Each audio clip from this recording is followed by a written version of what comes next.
Assalamu alaikum. Welcome to the placement prep. Different competitive exams like PPSC, FPSC, NTS वगैरह में GK का portion बहुत important होता है और हमने इसकी प्रिपरेशन की एक सीरीज स्टार्ट की है जिसका पार्ट 1 ऑलरेडी चैनल पर अपलोड कर दिया है। इसका लिंक भी आपको डिस्क्रिप्शन में मिल जाएगा, वो भी ज़रूर चेक कीजिएगा। आइए इस सीरीज़ के पार्ट 2 को कंटिन्यू करते हैं जिसका फर्स्ट MCQs है। The highest peak of the Karakoram mountain range is the peak of K2. It is located along the border of highest peak है हमारे पास, इसमें डिफरेंट MCQs आ सकते हैं। highest peak of Karakoram mountain, highest peak कौन सी है Karakoram की, वो है हमारे पास K2 और ये कहाँ पे लोकेट कर रही है, चाइना एंड पाकिस्तान में। तो ये Karakoram माउंटेन बहुत रेंज इंपॉर्टेंट है, इससे रिलेटेड और भी बहुत सारे MCQs होते हैं जो कि फर्दर हम नेक्स्ट देखते रहेंगे। तो K2 जो है वो हमारे पास इस time highest peak of Karakoram mountain है, वो कहाँ पे लोकेट करी है, China and Pakistan. Next is who was the first secretary general of the United Nations. तो डी ऑप्शन करेक्ट है इसमें, Trygve Lie. Who was the first secretary general of the United States, Trygve Lie. Next is the iconic Eiffel tower in France was constructed in. Year पूछा जा रहा है, Eiffel tower जो France में है उसका ईयर कौन सा है, कब वो कंस्ट्रक्ट हुई थी, वो 1889 में कंस्ट्रक्ट हुई थी। एक्चुअल में ये थोड़ा सा MCQ इससे डिफरेंट भी हो सकता है। इसकी कंस्ट्रक्शन स्टार्ट हुई थी 1887 में और कंप्लीट हुई थी 1889 में, और जब ये कंप्लीट हो गई थी 1889 में तब जो है वो पब्लिक के लिए ओपन कर दिया गया था। तो उससे रिलेटेड ये MCQs हैं 1889 में। इसके अलावा एफिल टावर से रिलेटेड और भी MCQs पूछे जा सकते हैं जिसमें उसकी हाइट के बारे में पूछा जा सकता है। तो ये टोटल 330 मीटर टॉल है, जिसको फीट में अगर कन्वर्ट करें तो 1083 फीट टॉल है। इससे और भी थोड़ा सा अगर डिफ्रेंशिएट किया जाए तो 300 उसकी हाइट है और जो टिप है उसकी, बाकी जो है वो 30 मीटर उसकी टिप कंसीडर की जाती है। तो उससे रिलेटेड भी आप MCQs देख सकते हैं। Next is currently how many people are living on the planet earth. Earth के में कितने हमारे पास इस टाइम लोग रह रहे हैं, तो इट्स 8 बिलियन। बहुत इंपॉर्टेंट MCQs है, पूछा जा सकता है। 8 बिलियन इस टाइम हमारे थ्रू आउट द वर्ल्ड जो पॉपुलेशन है वो 8 मिलियन है। Next is what is the nationality of Julian Assange who founded WikiLeaks. आपको पता होगा विकीलीक्स बहुत इंपॉर्टेंट है हमारे पाकिस्तानी हिस्ट्री में भी। तो विकीलीक्स किसने फाउंड किया था, तो वो है हमारे पास जुलियन एसनेज, और वो कहाँ का रहने वाला था, ही वाज एन ऑस्ट्रेलियन। और इसने कब जो है वो फाउंड की थी, 2006 में। तो विकीलीक्स से रिलेटेड यहाँ पे 3 MCQs बन रहे हैं। Who founded it, Julian Assange founded WikiLeaks, और he was an Australian and he कब उसने फाउंड किया था, 2006 में विकीलीक्स फाउंड हुई थी। इसको गौर से ज़रूर पढ़िएगा। नेक्स्ट है हमारे पास एक बहुत इंपॉर्टेंट MCQs है, SAARC was founded in which city. SAARC जो है वो किस सिटी में उसको फाउंड किया गया था, कब उसकी जो है वो स्टार्टिंग हुई थी, ढाका में वो उसका जो मेन हेड स्टार्ट हुआ था वो ढाका से स्टार्ट हुआ था। और सार्क की ऑर्गेनाइजेशन बहुत इंपॉर्टेंट है, हर पेपर वाइज PPSC में बहुत पूछा जाता है, NTS में पूछा जाता है, बाकी डिफरेंट एग्जाम्स में भी बहुत इंपॉर्टेंट है सार्क का। तो इससे रिलेटेड एक रील बनाइए कि सार्क के कंट्रीज़ को कैसे हम अच्छे से याद कर सकते हैं। इसमें टोटल 8 मेंबर्स हैं और वो रील ज़रूर देखिएगा। सार्क स्टैंड्स फॉर क्या होता है, ये अक्सर MCQs में पूछा जाता है, South Asian Association for Regional Cooperations. तो इम्पॉर्टेंट MCQs स्टैंड्स फॉर भी, SAARC stands for South Asian Association for Regional Corporation. इसकी जो फर्स्ट समिट थी, फर्स्ट इनका जो कॉन्फ्रेंस हुई थी वो हुई थी ढाका में, और किस ईयर में, दिसंबर 1985 में। डेट भी पूछी जा सकती है, कहाँ पे हुई थी, लोकेशन पूछी जा सकती है, ढाका में, और डेट क्या है, दिसंबर 1985 में। और उस टाइम जो उसके हेड थे वो हुसैन अरशद थे। इसमें टोटल मेंबर्स कितने हैं, 8 मेंबर्स हैं हमारे पास, और इसका इस टाइम हेड क्वार्टर्स जो है वो खटमंडू में जो है वो इस टाइम लोकेट कर रहा है।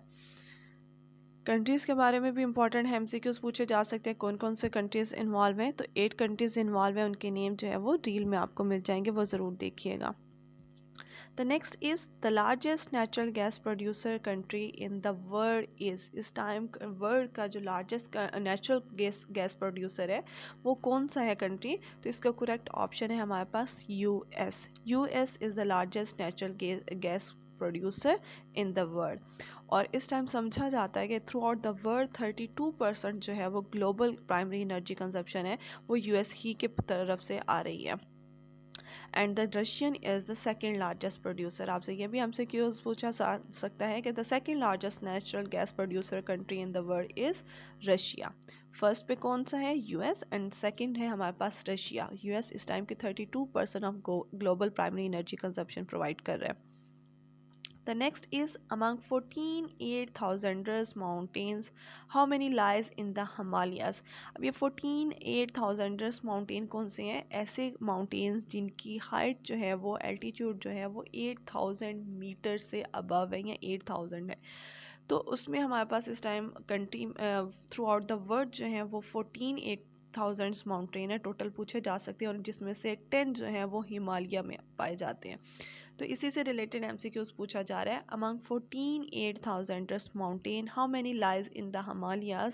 तो 10 हिमालयाज में लाई कर रहे हैं। टोटल वर्ल्ड में हमारे पास 14 है ऐसे माउंटेन्स जिनकी हाइट 8,000 या इससे अबव है। Next is giga factory is owned and operated by. Giga factory को ओन कर रही है तो टेस्ला जो है वो गीगा फैक्ट्री को ओन कर रही है, और ये कोई एक फैक्ट्री नहीं है, इसके उन्होंने डिफरेंट वर्जन्स बनाए हुए हैं, मल्टीपल फैक्ट्रीज हैं। Giga factory 1, giga factory 2, 3 and others names हैं जो कि डिफरेंट कंट्रीज में है, डिफरेंट सिटीज़ में आपको मिलेंगे। नेवडा, न्यूयॉर्क, शंघाई, बर्लिन और डिफरेंट सिटीज़ में आपको मिलेंगे। तो आपको पता होना चाहिए गीगा फैक्ट्री एक नहीं है, इसमें मल्टीपल गीगा फैक्ट्री 1, 2, 3 है, और ये टेस्ला ओन कर रहा है।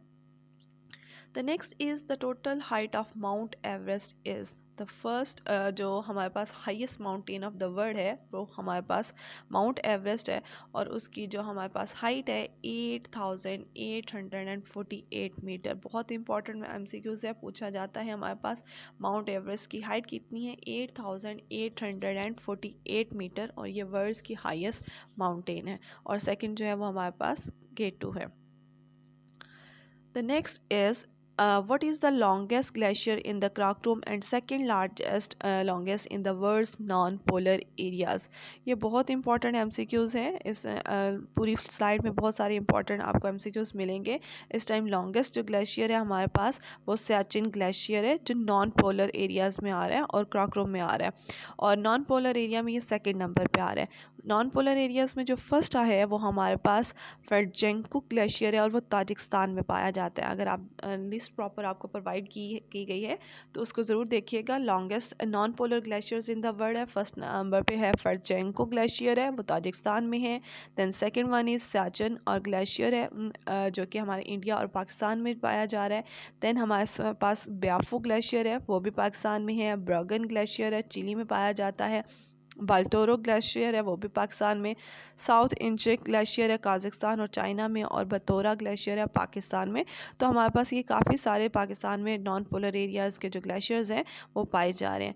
इसके अलावा अगर थ्रू आउट द देखा जाए polar and non polar areas दोनों के लिहाज से, तो जो फर्स्ट नंबर है वो लैम्बर्ट फिशर ग्लेशियर है जो कि एंटार्क्टिका में पाया जाता है, और ये हमारे पास largest glacier in the world है। ये आपने क्लियर करना है। पोलर और नॉन पोलर को मिला के जब थ्रू आउट द ग्लेशियर्स का क्वेश्चन आए तो लार्जेस्ट जो पूछा जाएगा वो एंटार्क्टिका में है, और उसका जो नेम है वो लैम्बर्ट फिशर ग्लेशियर है। सेकंड नंबर हमारे पास आता है हम्बर्ट ग्लेशियर का जो कि अलास्का में पाया जाता है, और अलास्का में जो हबर्ट ग्लेशियर है उसकी रेंज भी बताई गई है 122 किलोमीटर और 75 माइल्स है। और इसके बाद अगर थ्रू आउट द वर्ल्ड देखा जाए तो थर्ड नंबर पे आता है फेडजेंको ग्लेशियर, सेकंड नंबर पे आता है सियाचिन ग्लेशियर। तो ये फोर मेजर आप ज़रूर याद रखिएगा जो वर्ल्ड लार्जेस्ट ग्लेशियर्स आ रहे हैं। फर्स्ट नंबर पे आ रहा है लैम्बर्ट, सेकंड में आ रहा है हम्बर्ट, थर्ड में आ रहा है फेडजेंको, एंड फोर्थ पे आ रहा है हमारे पास Siachen glaciers including polar and non polar areas.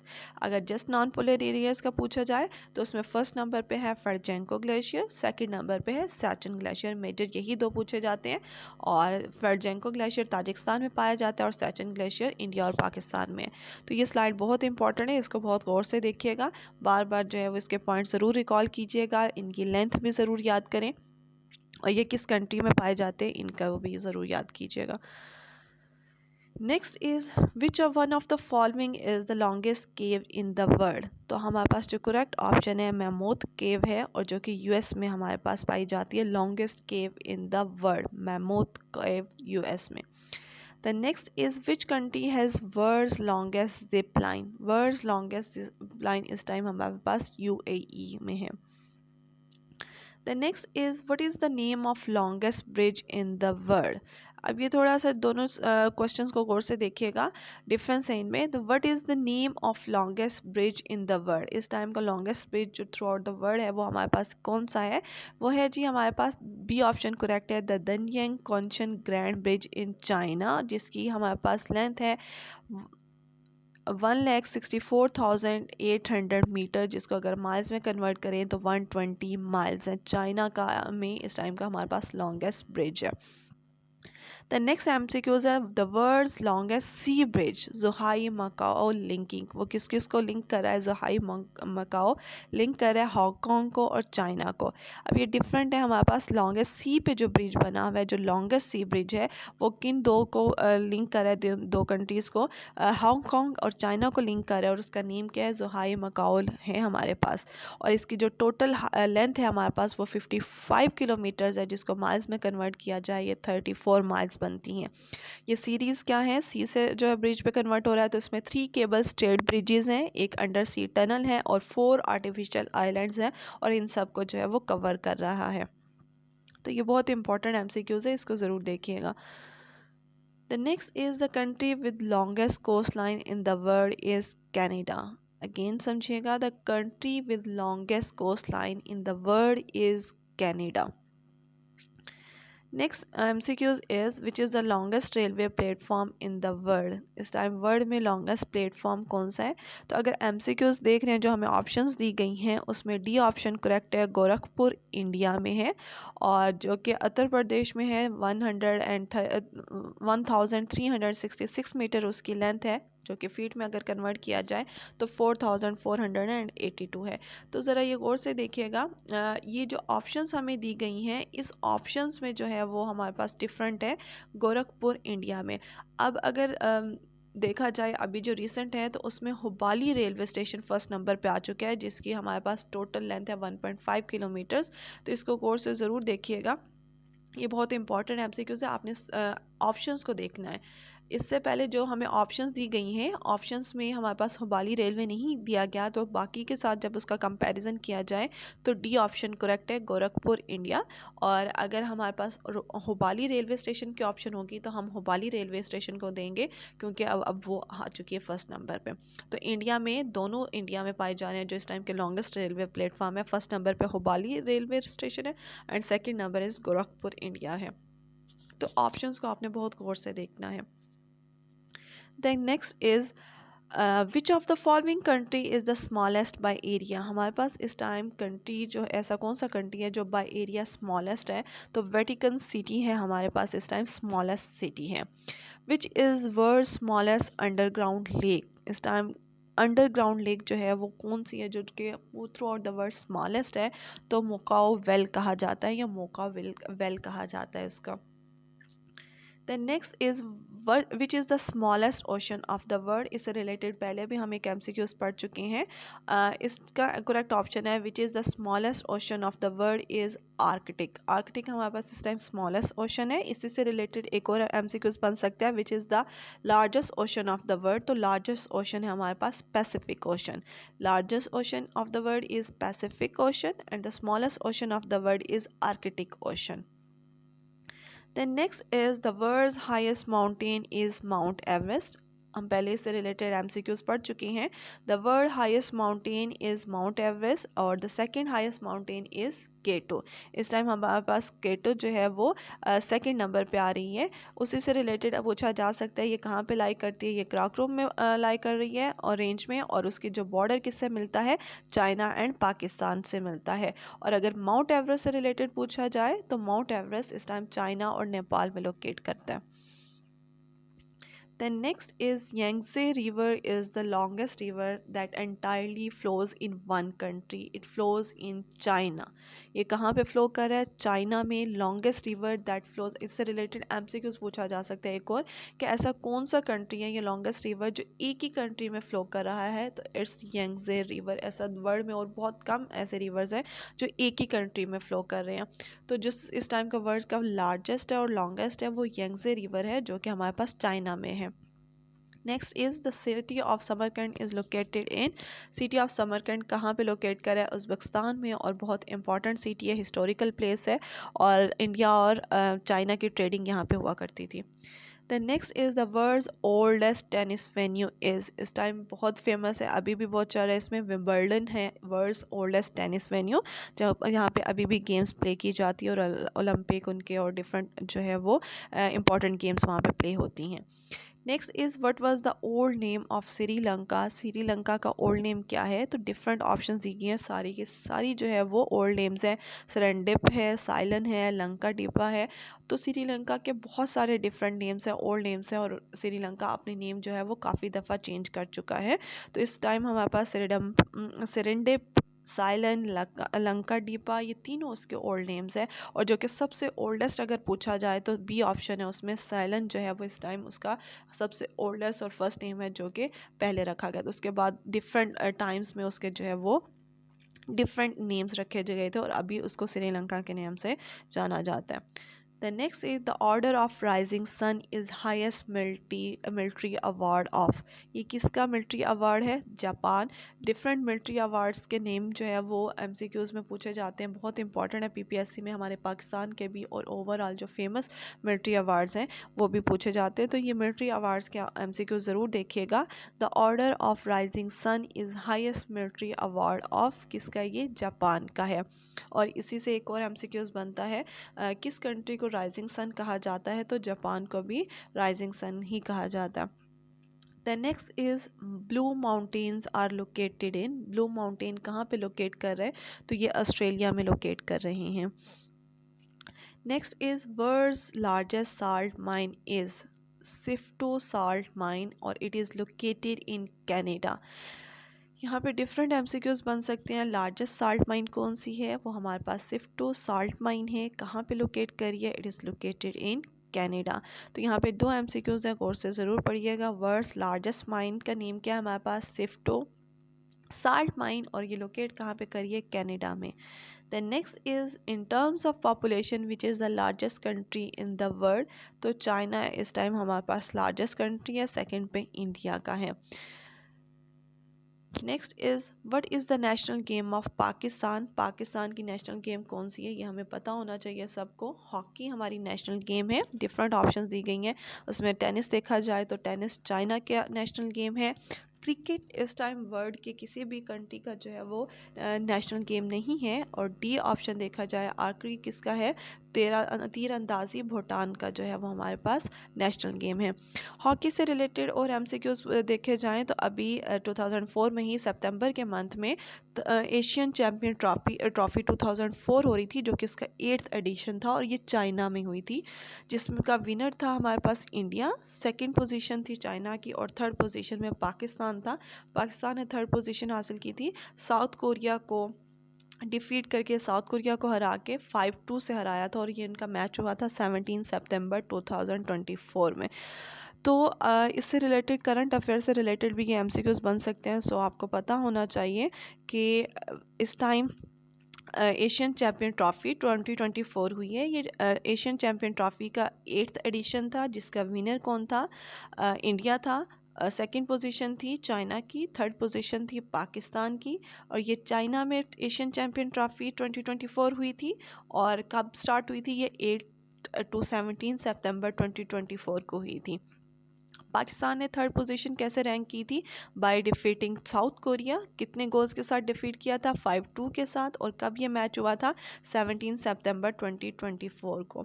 इसके अलावा और भी हमसे क्यूज पूछा जा सकता है कि पाकिस्तान जो है वो कितनी दफ़ा एशियन चैम्पियन ट्रॉफी का चैंपियन रह चुका है। तो पाकिस्तान 3 टाइम्स जो है एशियन चैम्पियन ट्रॉफी रह चुका है, उसका चैंपियन रह चुका है एशियन ट्रॉफी का, जो कि 2012 में, 2013 में एंड 2018 में हॉकी का जो मैच हुआ था फाइनल, उसमें ड्रॉ हो गया था और वो चाइना और सॉरी इंडिया एंड पाकिस्तान की जॉइंट विनर थे 2018 के। और इस टाइम इंडिया ने सबसे ज़्यादा जो है वो चैम्पियनशिप्स विन की है। Asian champion trophy of hockey वो 5 टाइम्स विन की है। Then next is which game is called game of kings. बहुत इंपॉर्टेंट एमसीक्यूज है। तो चेस को कहा जाता है गेम ऑफ किंग। इसी से रिलेटेड करंट अफेयर के और एमसीक्यूज हमारे पास बन सकते हैं। अभी रिसेंटली 45th चेस ओलंपियाड हो रहे थे सितंबर 10 टू 23 में, और सितंबर 10 से सितंबर 2023 में 45th चेस ओलंपियाड 2024 हुए थे, जिसमें total through out the world हमारे पास 193 टीम्स आई हुई थी। और इसमें इंडिया ने वुमेन साइड पे भी और मेन साइड पे भी दोनों ओलंपियाड जीते थे। तो आपसे पूछा जा सकता है 45th चेस ओलंपियाड 2024 के विनर्स कौन थे, कौन जो है वो उनके चैंपियंस थे। तो इंडिया ही वुमेन कैटेगरी में भी और मेन कैटेगरी में भी उसने विन किया था। Next is Pearl of Indian Ocean is called also known as Pearl of East Sri Lanka। Sri Lanka को Pearl of Indian Ocean भी कहा जाता है और Pearl of East भी कहा जाता है। Then next is Pacific Ocean and Atlantic Ocean are linked through। Pacific Ocean and Atlantic Ocean are linked through, किसके थ्रू वो लिंक किए जाते हैं दोनों oceans? Panama canal. Panama canal के थ्रू पैसिफिक ओशन और अटलांटिक ओशन को link किया जाता है। इससे ऑपोजिट भी एमसीक्यूज पूछा जा सकता है। पनामा कैनाल्स लिंकिंग किस किस को लिंक कर रही है? ये पैसिफिक ओशन और अटलांटिक ओशन को आपस में लिंक कर रहा है। The next is the Security Council originally consisted of 11 members. When was an amendment to the UN Charter made to increase Security Council membership to 15?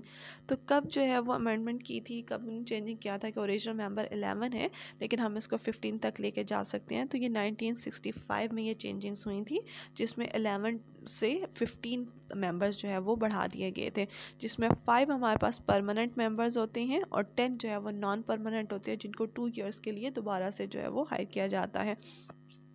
5 permanent members हैं इस time हमारे पास।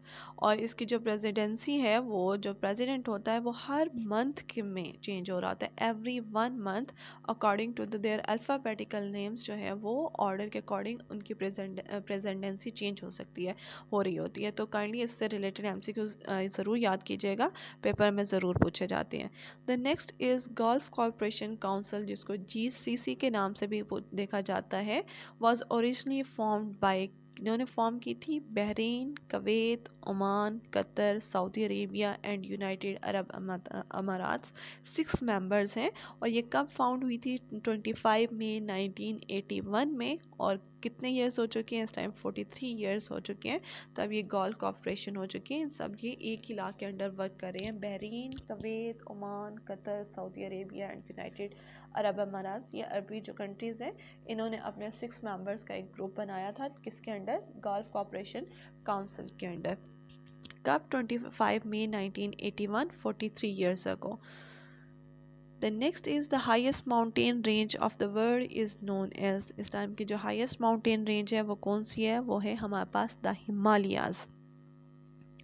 The next is dash is the branch of physical geography dealing with the formation and features of mountains। ऐसे physical geography के branch को क्या कहते हैं? ओरोग्राफी कहते हैं। बहुत इंपॉर्टेंट एमसीक्यूज है, पेपर में पूछा जा सकता है। So the dash is the branch of physical geography dealing with the formation and features of mountains, it is known as orography. Next is which country is called land of mountains. Land of mountains किसको कहा जाता है? नेपाल को। बहुत ही खूबसूरत और बहुत ही प्यारे जो है वहाँ पे पहाड़ है। Rainfall related to mountains is, rainfall किससे रिलेट कर रही होती है? ओरोग्राफिक रेनफॉल से रिलेट कर रही होती है, जो माउंटेन्स की वजह से आ रही होती हैं। Thank you for watching.